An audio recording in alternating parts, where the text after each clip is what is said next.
Hoje nós chegamos então à nossa penúltima aula e o foco de hoje que nós vamos conversar tem a ver com o culto público.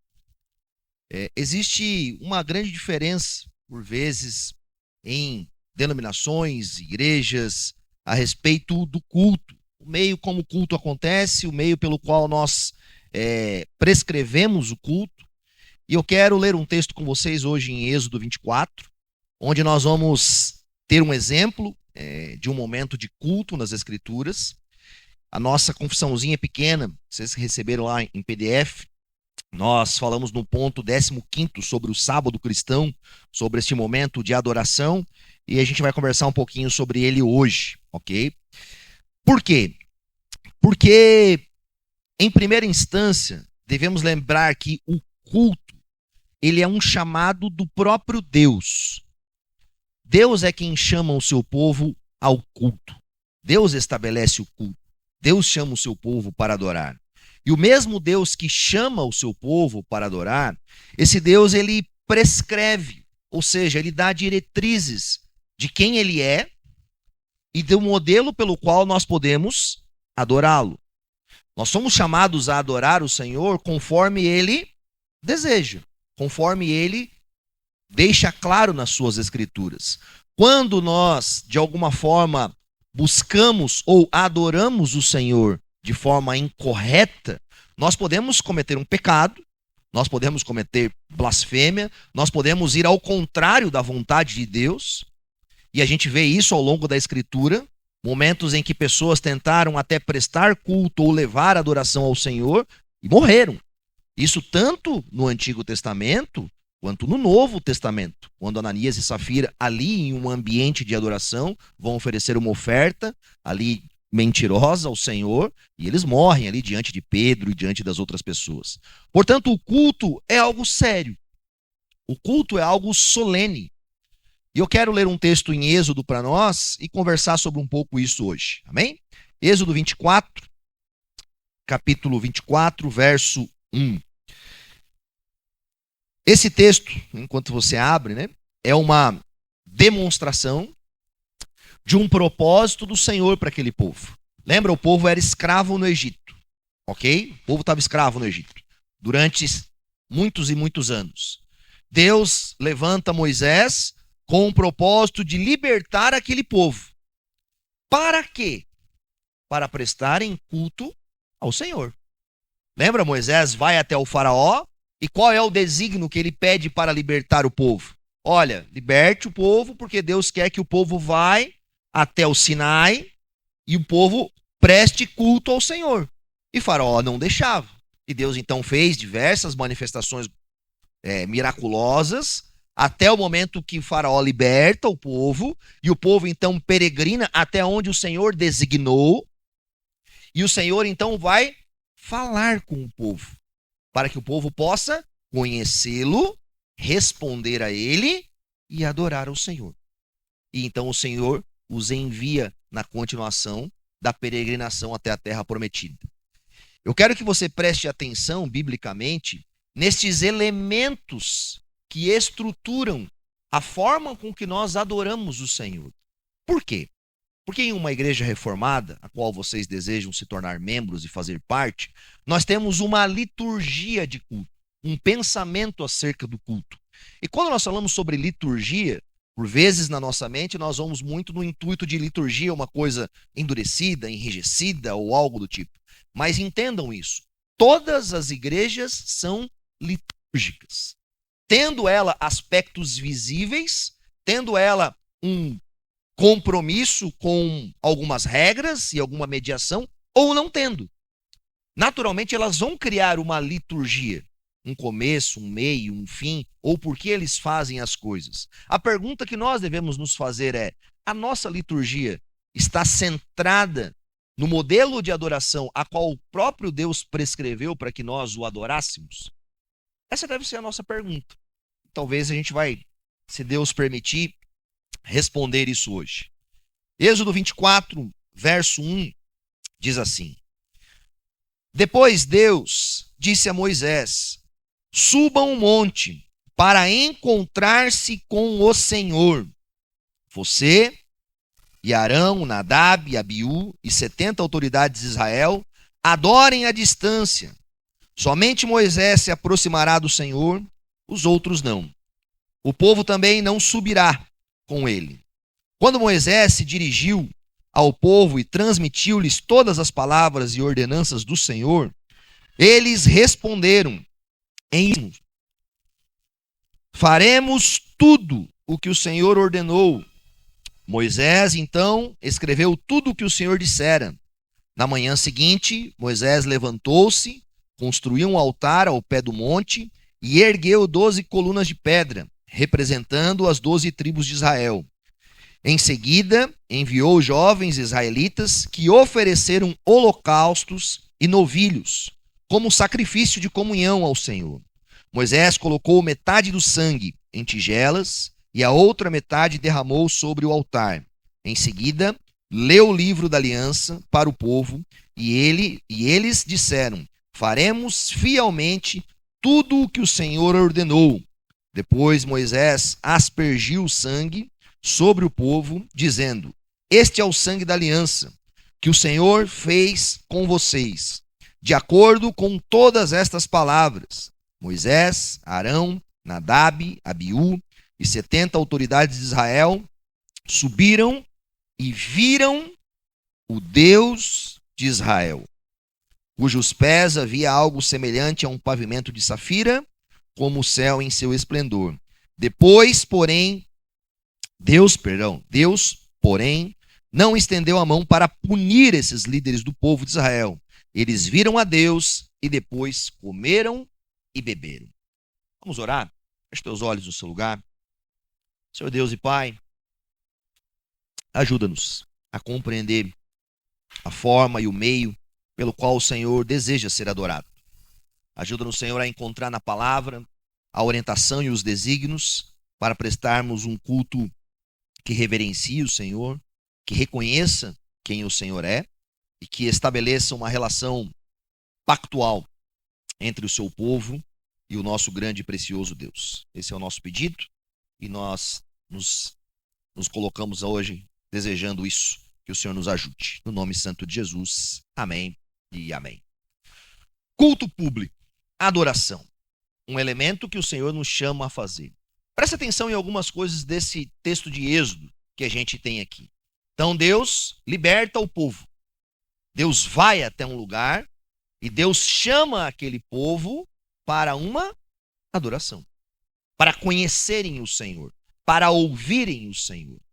Quando a gente olha para Êxodo, talvez a gente tenha que dar um passo atrás em Gênesis. Por quê? Quando surgiu a adoração? A adoração surge na criação. A natureza do nosso ser, mais do que sermos um homo sapiens, ou seja, um homem pensante, como por vezes a filosofia e a sociologia transcreve e descreve o homem, nós somos homens e mulheres litúrgicos. Há no centro do nosso coração desejo por adoração.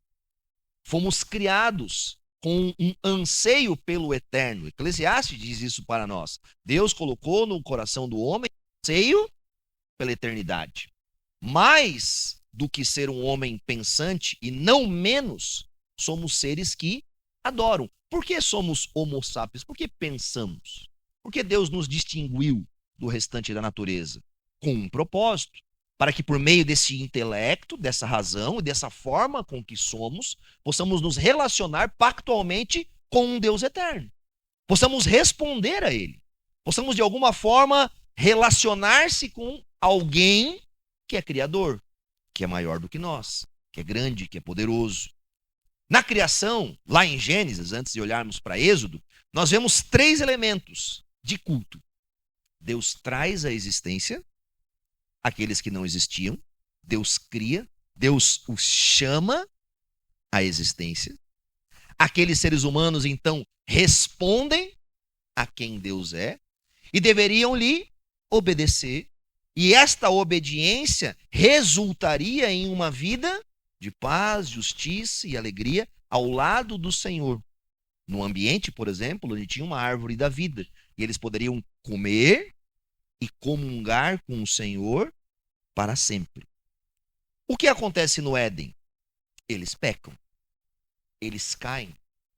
E esta relação de culto para com Deus torna-se impossível sem alguns elementos. Qual é o elemento distinto que não tem no Éden, que nós vemos aqui em Êxodo?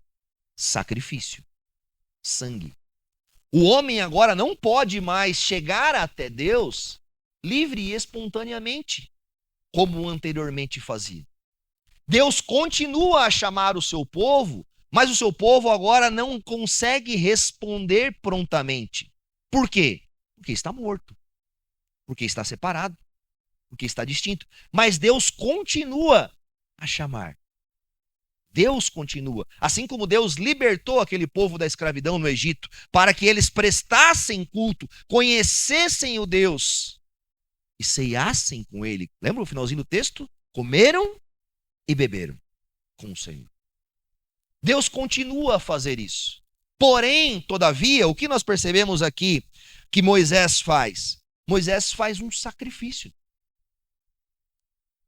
Na nossa mediação pactual com Deus, de culto, nós só podemos entrar na presença de Deus agora por meio de um sacrifício. Nós precisamos deste sangue que cobre os nossos pecados, que nos perdoa e que nos coloca novamente na possibilidade de termos um relacionamento pactual com o Senhor. Em certa medida, o culto em que nós vivenciamos, ele só é possível e realizável por meio do sacrifício de Jesus Cristo. Ninguém vem ao Pai senão por mim. E um outro elemento que nós vamos perceber que acontece pós a queda é o envio, comissionamento que o Senhor dá ao seu povo. Vamos olhar para o texto aqui de Êxodo. Nós temos então Deus chamando, e esse é o primeiro elemento. Você está aqui porque um dia Deus lhe chamou. Porque um dia Deus convenceu o seu coração. Porque um dia Deus mudou a sua história, transformou o seu ser, e você sentiu-se, você percebeu-se chamado pelo próprio Senhor. Quando Deus então nos chama, o primeiro elemento que Deus nos leva a reconhecer é a nossa iniquidade, é a nossa insuficiência. Em Êxodo, o povo percebe isso. Eles não poderiam chegar até o Senhor em certa distância, porque eles eram insuficientes por causa da queda, do pecado e da natureza do ser deles. Deus nos chama, nós reconhecemos a nossa necessidade e a nossa deficiência. Deus então provê para nós um meio para que nós nos acheguemos até Ele, que é a oferta do próprio Filho, como um sacrifício expiatório de um substituto que vai então diante de Deus e oferece a sua própria vida e abre um caminho para nós. Então nós entramos e Deus fala. Deus falou com o povo. Moisés leu a lei, apresentou as coisas. O povo respondeu. Após o povo responder ao Senhor, então eles viram o Senhor, adoraram o Senhor e participaram de uma refeição com o Senhor. Parece muito lúdico, mas o culto público que nós prestamos hoje, ou deveríamos prestar como igreja, sempre é uma expressão didática e pedagógica da redenção, da obra de redenção com o Senhor.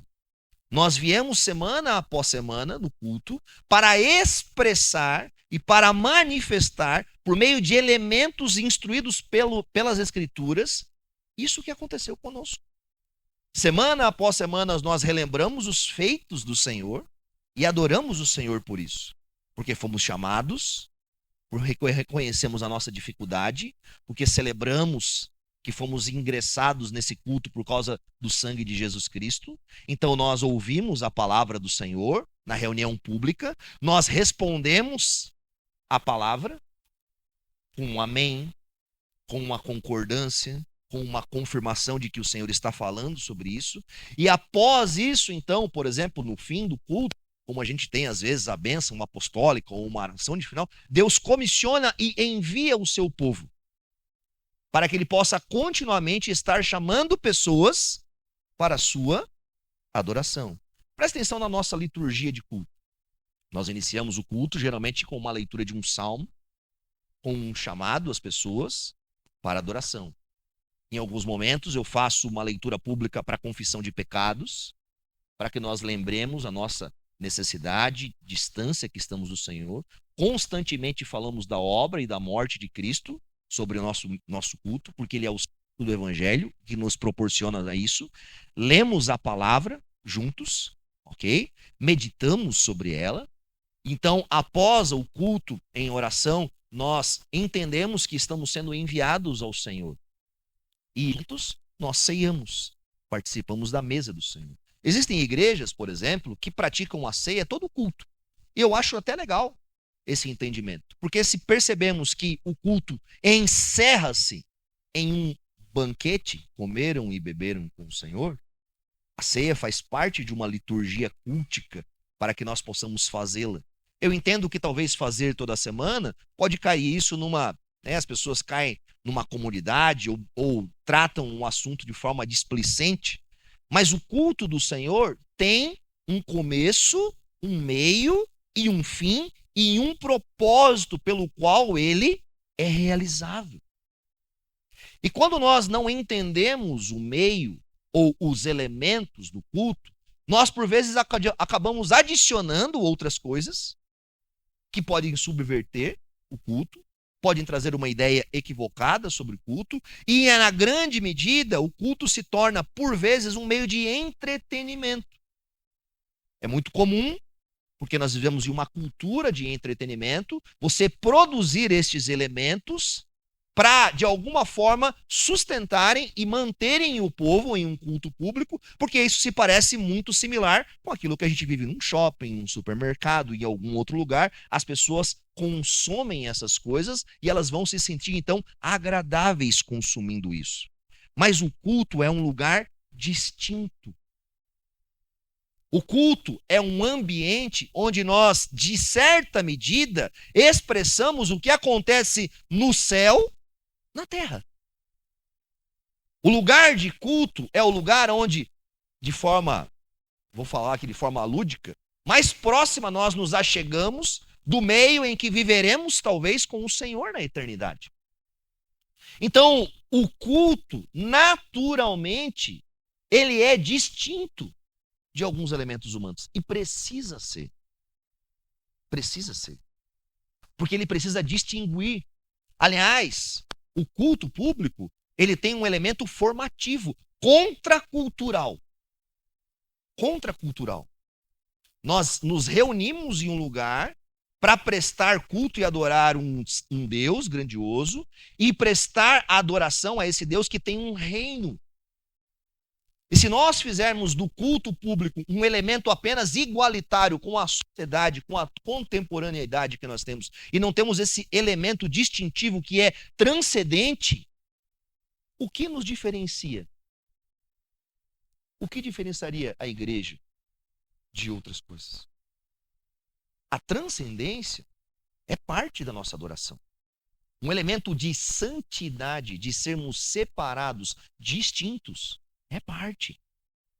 Por isso devemos ter um cuidado com essa estética de entretenimento, de fazer do culto algo extremamente similar ao que as pessoas consomem para manterem as pessoas.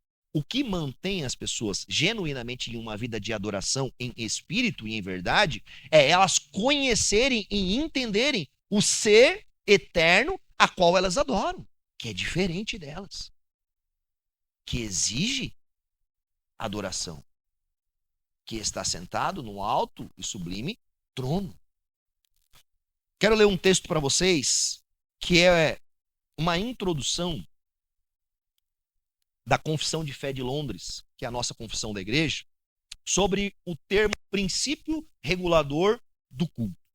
Dentro da nossa denominação, aqui, nós seguimos o princípio regulador do culto. O que isso significa? Princípio regulador do culto tem a ver que nós trazemos para o ambiente do culto público apenas os elementos que são orientados pela palavra. os elementos que são orientados, por exemplo, pela palavra. A gente vai entender um pouquinho isso.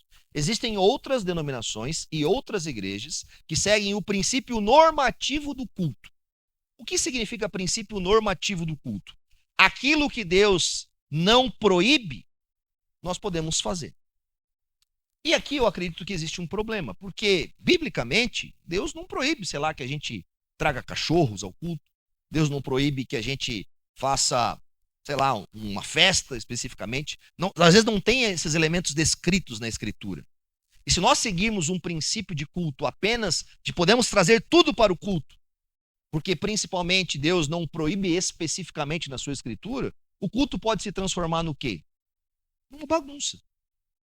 Eu vou desejar coisas que são agradáveis a mim e talvez vou inserir no culto e todos vocês vão ter que fazer a mesma coisa. Olha só o texto, diz assim para nós. O princípio regulador do culto foi desenvolvido para proteger a liberdade do povo de Deus. Nossos pais acreditavam que qualquer coisa que fosse introduzida no culto e que não fosse ordenada nas Escrituras seria uma intromissão na liberdade do povo de Deus. Obrigar o povo de Deus a praticar algo no culto que Deus não ordenou é uma violação da sua liberdade. Às vezes nós olhamos para o princípio regulador do culto, e muitas pessoas vão usar esse termo subjetivo, vão dizer, o princípio regulador do culto, ele restringe, ele não permite que a gente tenha manifestações distintas, que a gente possa adorar ao Senhor da forma com que a gente deseja. Muito pelo contrário. O princípio regulador do culto, ele preserva a nossa liberdade. Por quê? Porque se não há um princípio regulador e cada um, ou o pastor específico, pode inserir elementos de estranhos no culto, você pode ser obrigado a praticar meios pelo qual a palavra não lhe chamou a praticar. Deixa eu dar um exemplo. Eu gosto muito de andar de skate, talvez alguns de vocês já viram. Quando me converti, eu queria que a igreja fosse uma pista de skate. Esse era o meu desejo. E eu queria que a gente botasse as rampas e trouxesse as pessoas e o skate estivesse envolvido junto no culto público. Qual é o problema disso? O problema é que nem todos sabiam andar de skate. E o problema é que eu estaria obrigando as pessoas a, dentro do culto público, praticar coisas. Eu romperia com a liberdade delas. Então, o princípio regulador do culto não prende a nossa liberdade, mantém a nossa liberdade. Quando eu insiro elementos no culto que estão estranhos ao que o Senhor ordenou, eu tiro a sua liberdade de adorar o Senhor como você foi chamado a adorar. Quais os elementos que devem compor, por exemplo, o culto público? A leitura da palavra, a pregação da palavra, o louvor mediado pela palavra, as orações conduzidas pela palavra, os sacramentos orientados pela palavra. Nós lemos a palavra, pregamos a palavra, cantamos a palavra, oramos a palavra, estabelecemos as ordenanças por meio da palavra. A palavra é o centro unificador que mantém a nossa adoração. Sem o regimento das Escrituras, nós não podemos ter um culto que seja protegido e agrade o Senhor. Por quê? Porque as Escrituras são um elemento formativo e pedagógico de um povo caído que precisa ser transformado à imagem do seu Criador para adorá-lo. As Escrituras são o centro formativo e pedagógico do culto. Lembra, semana passada, na aula de membros aqui, eu falei até sobre isso. Existe um debate muito grande das pessoas. Pode dançar no culto, pode fazer o teatro no culto. Vamos expressar essas coisas para que sejam visíveis. Os sacramentos são um elemento visível da palavra. Quando nós pegamos o pão, quando nós pegamos o cálice, nós batizamos as pessoas, nós estamos trazendo de forma visível a palavra. É a palavra visível. É a palavra vista. Ou seja, nós não precisamos criar elementos para supostamente levar ao povo a um entendimento que eles não teriam por si só, diante dos próprios elementos bíblicos pelo qual o Senhor prescreveu que o povo deveria adorá-lo. Nós devemos confiar de que o Senhor sabe o que ele está fazendo. Por vezes, quando nós queremos inserir elementos estranhos ao culto, qual é a perspectiva que nasce por detrás disso? É como se Deus não soubesse todas as coisas, a gente precisa ensinar ele. Falar, Senhor, eu acho que a forma com que você prescreveu não é a melhor. Acho que a gente poderia inserir isso aqui, aquele outro meio, aquele outra forma. Mas o que acontece com a adoração ao Senhor diante disso? Isso pode manchar, macular e levar as pessoas a não adorarem o Senhor. O cristão, ele, em uma medida, ele é discipulado no culto. A gente traz uma característica, talvez de uma modernidade agora, apenas do discipulado individualista. E não que não seja um discipulado, não que não exista esse discipulado. Mas o culto público, nós aprendemos a ler as Escrituras. Nós aprendemos a interpretar as Escrituras. Nós aprendemos como devemos orar. Nós aprendemos como devemos adorar. Nós aprendemos como respondemos em gratidão e em confiança ao Senhor. Nós confessamos os nossos pecados e nós somos fortalecidos para continuar o nosso caminho peregrinando até a terra prometida. E nós não podemos perder de vista que esses elementos são claramente prescritos pelo Senhor. Ou seja, as formas que inserimos, talvez equivocadas no culto, podem atrapalhar, ao invés de ajudar, a adoração que nós devemos prestar ao Senhor. É interessante pensarmos que, de alguma forma, desde a queda, o Senhor está fazendo o quê? Desde a queda, Deus tem atuado no meio para a restauração de adoradores. Qual é o plano e o propósito de Deus, por exemplo, hoje para com a humanidade, para com o seu povo? É trazer a humanidade de volta para quê? Para adoração, para conhecê-lo, para glorificá-lo. O plano de adoração não nasce em nós, nasce em Deus. São os desígnios do Senhor. Por isso, por exemplo, que a adoração comunitária é o meio pelo qual o Senhor estabeleceu. Existe sim um meio de nós adorarmos o Senhor na nossa devoção, na nossa piedade individual, mas Deus prescreveu e estabeleceu elementos para o culto que só podem ser vivenciados em uma comunidade. Por exemplo, a ceia. Ninguém pratica a ceia do Senhor de forma individualmente na sua casa. A ceia ela é um elemento comunitário. O batismo ele deve ser visível dentro de uma comunidade. Desta forma, devemos entender que, mesmo diante da nossa adoração privada e pessoal, não podemos e não devemos abandonar a adoração pública e coletiva do povo de Deus. Dentro das entrevistas de membresia que vocês vão fazer, esse é um dos pontos que nós estabelecemos. Qual o principal ministério, por exemplo, do cristão do povo de Deus? É prestar culto coletivamente ao Senhor. Sempre. E dentro do nosso estatuto nós temos até um prazo. E a gente fala isso na entrevista, se durante tanto tempo ali você desaparecer, sumir da adoração pública, você precisa ficar ciente que chegará um momento que nós não mais o reconheceremos como membro da nossa comunidade. Porque você não participa e não regularmente está adorando ao Senhor como as Escrituras nos ordenam e prescrevem. As Escrituras nos chamam a isso. E precisamos entender que esta forma de liturgia, ela vai formando o povo de Deus.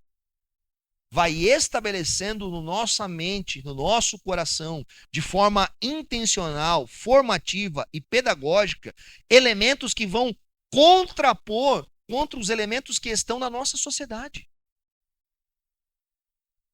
É normal e natural que nós venhamos para cá e, ao adorar coletivamente o Senhor, a conhecer a santidade de Deus, o seu amor, nós também nos purifiquemos. Nós também sejamos santificados à medida que nós contemplamos o Senhor. E uma pessoa que abandona voluntariamente a adoração pública ao Senhor, na grande maioria das vezes, ela retorna a se amoldar ao mundo, às coisas pagãs, aos desejos. Portanto, a ordenança divina de nós cultuarmos a Ele é um meio pelo qual o Senhor faz o que conosco? Ele vai continuando a boa obra. No culto público, nós temos os meios de graça, pelo qual o Senhor prescreveu, a qual Ele edificaria a sua igreja até o retorno dele. Quais são os meios de graça? A gente falou um pouco sobre eles. A leitura da palavra, a pregação, o louvor, a adoração coletiva. O que são esses meios? Deus soberanamente criou meios pelo qual ele derrama, dispensa da sua graça sobre o seu povo, para que o seu povo conheça e entenda quem ele é. Nós não viemos ao culto por causa do Fabrício, ou da IBR, ou de um entretenimento, ou algo do tipo. Porque se nós viemos ao culto por essas coisas, naturalmente chegará um tempo que o culto não fará sem nós.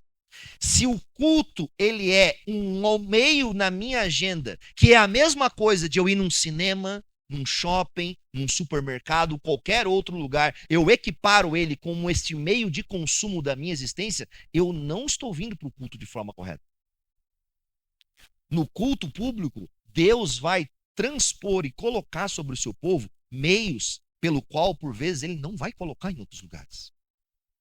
Por que em Israel era chamado ano após ano para prestar ali, então, vir ali diante do Senhor, fazer o dia da expiação e fazer todo aquele meio? Porque ali Deus derramava graça sobre o seu povo, por meio da instrução da palavra, da oração pública, das respostas do povo e do envio ao povo para a continuidade da sua vida. Por isso que nós precisamos drasticamente de uma liturgia de culto enraizada no plano redentivo do Senhor. Porque isso é formativo na consciência do povo. Isso molda o caráter do povo. E Deus prescreveu isso. Se a nossa liturgia não tem um meio que transpõe e demonstra esta obra da redenção de Deus, o que nós fizemos com o culto público? Você entende? E por que eu estou falando isso de forma tão enfática? Por quê? Porque às vezes algumas pessoas, ao adentrarem uma comunidade reformada, acham, mas o culto não tem isso, o culto não tem aquilo, o culto parece... O que o culto parece? O que ele deveria parecer? Você entende? Essa deve ser a nossa pergunta. Será que nós nos acostumamos com a dopamina e com elementos apenas experimentais que nos fazem sentir coisas? Será que esse deveria ser o elemento que conduz o nosso culto? Será que esse deveria ser o elemento que mantém as pessoas numa audiência com o Deus vivo? O culto é uma audiência com o Deus vivo, onde o Deus vivo chama seu povo, onde o seu povo reconhece a sua pecaminosidade, onde Deus oferece um sacrifício e purifica seu povo para o seu povo adentrar esse lugar. Ao adentrar nesse lugar, o Senhor fala conosco por meio da sua palavra. Nós respondemos ao Senhor com cânticos, com louvor, com adoração e com obediência. Sim, Senhor, faremos tudo aquilo que é ordenado na sua palavra. O Senhor então nos abençoa, nós vemos o Senhor, não obviamente de forma visível, mas Deus espiritualmente manifesta-se no lugar de culto e adoração, como nós vemos em Êxodo, viram a Deus. Deus traz sobre nós os elementos que são os sacramentos, que sacramentizam a nossa relação, como um pacto, como uma expectativa. Então nós comemos junto ao Senhor e bebemos com uma lembrança dessas verdades e somos comissionados e enviados para chamar outras pessoas lá no Egito para vir prestar culto no Sinai também ao Senhor.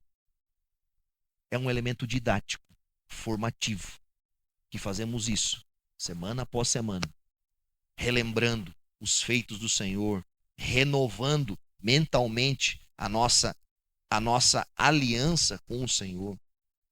E este, portanto, deveria ser o meio pelo qual nós adoramos o Senhor.